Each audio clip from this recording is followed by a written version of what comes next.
बेहद ही खूबसूरत लड़की जिसका निकाह तय कर दिया जाता है और निकाह होने के बाद वो लड़की सोहर के घर पहुंच जाती है और जैसे ही पहली रात को सोहर के पास जाती है तो सोहर उससे बिना कुछ किए चुपचाप सो जाता है। वो सोचती है कि ये थक चुका है, अगले दिन हमारी बातचीत होगी। जैसे ही अगली रात आती है तो पत्नी अपने सोहर के इंतज़ार में होती है, लेकिन पति फिर से सोने के लिए चला जाता है। उस पर पत्नी क्रोध में आ जाती है और अपने पति से बातचीत करने लगती है।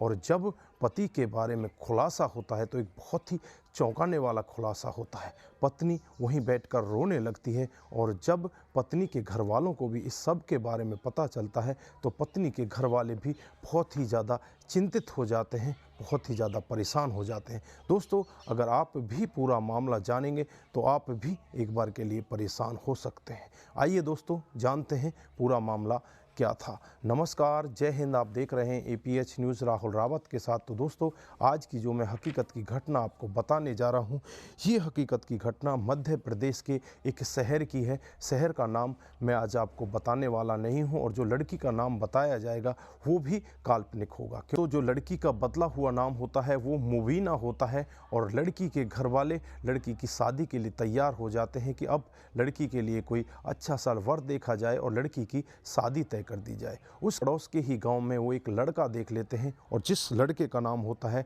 शहबाज और जिसकी उम्र होती है 25 साल। एक डेट निश्चित कर दी जाती है और उनका निकाह पढ़ दिया जाता है। उसके बाद लड़की की विदाई बड़ी धूमधाम से की जाती है और जैसे ही शहबाज अपनी दुल्हन को लेकर अपने गांव में अपने घर पहुंचता है तो घर वाले भी बहुत ही ज़्यादा प्रसन्न होते हैं और कहने लगते हैं कि हमें बहुत ही सुंदर बहू मिली है। अब घर वालों की खुशी का ठिकाना नहीं होता। पूरी रीति रिवाज के साथ बहू का स्वागत किया जाता है, दुल्हन घर में आ जाती है। उसके बाद जो पहली रात का प्रोग्राम होता है उस पर दुल्हन अपने दूल्हे के लिए दूध लेकर जाती है। दूल्हा भी कमरे के अंदर पहुंच जाता है और कमरे के अंदर जाने के बाद दूल्हा सो जाता है। इस पर पत्नी एक बार के लिए चिंतित होती है, लेकिन पत्नी को लगने लगता है कि शायद ये शादी ब्याह के चक्कर में थक चुके हैं, इसलिए चुपचाप सो रहे हैं। कोई बात नहीं, कल मैं इनसे बातचीत करूंगी। फिर आराम से वो भी सो जाती है और जैसे ही अगला दिन आता है, अगले दिन में जो घर के कार्यक्रम होते हैं उनमें लग जाता है और जैसे ही रात आती है, रात को फिर से पति उसके कमरे में आ जाता है और पति चुपचाप से सोने के लिए चला जाता है। इस पर पत्नी अपने पति से पूछ बैठती है कि तुम सोने के लिए क्यों जा रहे हो? तुम मेरे से बातचीत क्यों नहीं करते? क्या तुम्हें मैं पसंद नहीं हूँ? क्या तुम्हारे घर वालों ने तुम्हारी ज़बरदस्ती शादी की है? इस पर पति अपनी पत्नी से कहने लगता है कि अगर जो मैं बात कहूँगा उसे तुम सुन पाओगी। तो पत्नी कहती है कि आप बताओ क्या बात है, किस वजह से आप मेरी तरफ देख भी नहीं रहे? तो पति बताता है कि मैं आज से काफ़ी दिन पहले से ही जब कॉलेज में पढ़ा करता था तो मेरे शौक़ लड़कियों वाले होते थे। मैं अपने आप को लड़की जैसा बनाना चाहता था, मैं अपने होठों को रचाना चाहता था। उसके बाद जब मेरी पढ़ाई पूरी हो जाती है तो मेरी नौकरी लग जाती है और नौकरी लगने के बाद काफ़ी अच्छे पैसे मेरे पास आने लगते हैं और पैसों से मैं अपना जेंडर चेंज करा देता हूँ। मैं लड़का नहीं, एक लड़की हूँ। अब मैं तुम्हारे साथ कुछ नहीं कर सकता। मैं तो कर सकता हूँ तो लड़कों के साथ नहीं कर सकता हूँ। जब पत्नी यह सब मामला सुनती है तो पत्नी के पैरों तले ज़मीन खिसक जाती है।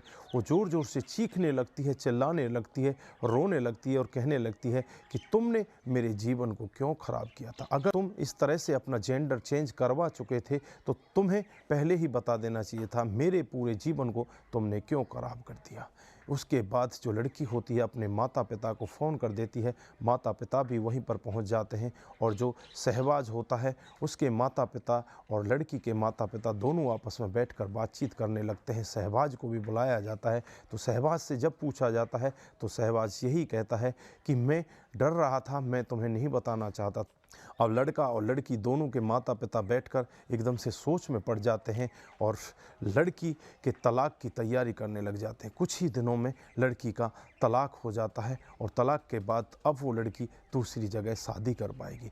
लेकिन दोस्तों, यहाँ पर बड़ी बात कि उस लड़के के अंदर जब इस तरह की कमी के ने अपना जेंडर चेंज ही करा लिया था तो उसे पहले बता देना चाहिए था। उसे इस तरह से किसी के जीवन को ख़राब नहीं करना चाहिए था। तो दोस्तों, ऐसी ऐसी घटनाएं भी हमारे समाज में घट जाती हैं। तो यहाँ पर आप क्या बोलना चाहते हैं? यहाँ पर जो शहबाज ने किया क्या सही था या गलत था, या उसकी पत्नी उसे छोड़कर चली गई, उसने एकदम सही किया या गलत किया? आपकी जो भी राय है कमेंट बॉक्स में ज़रूर दीजिएगा। दोस्तों, इस घटनाक्रम को सुनाने का उद्देश्य किसी को बरगलाना, किसी को बहकाना, किसी पर किसी प्रकार का दबाव बनाना नहीं है। हमारा उद्देश्य बस यही है कि आप लोग जागरूक हों और ऐसे क्राइम के बारे में जानें जो डे बाय डे हमारे समाज में बढ़ते जा रहे हैं।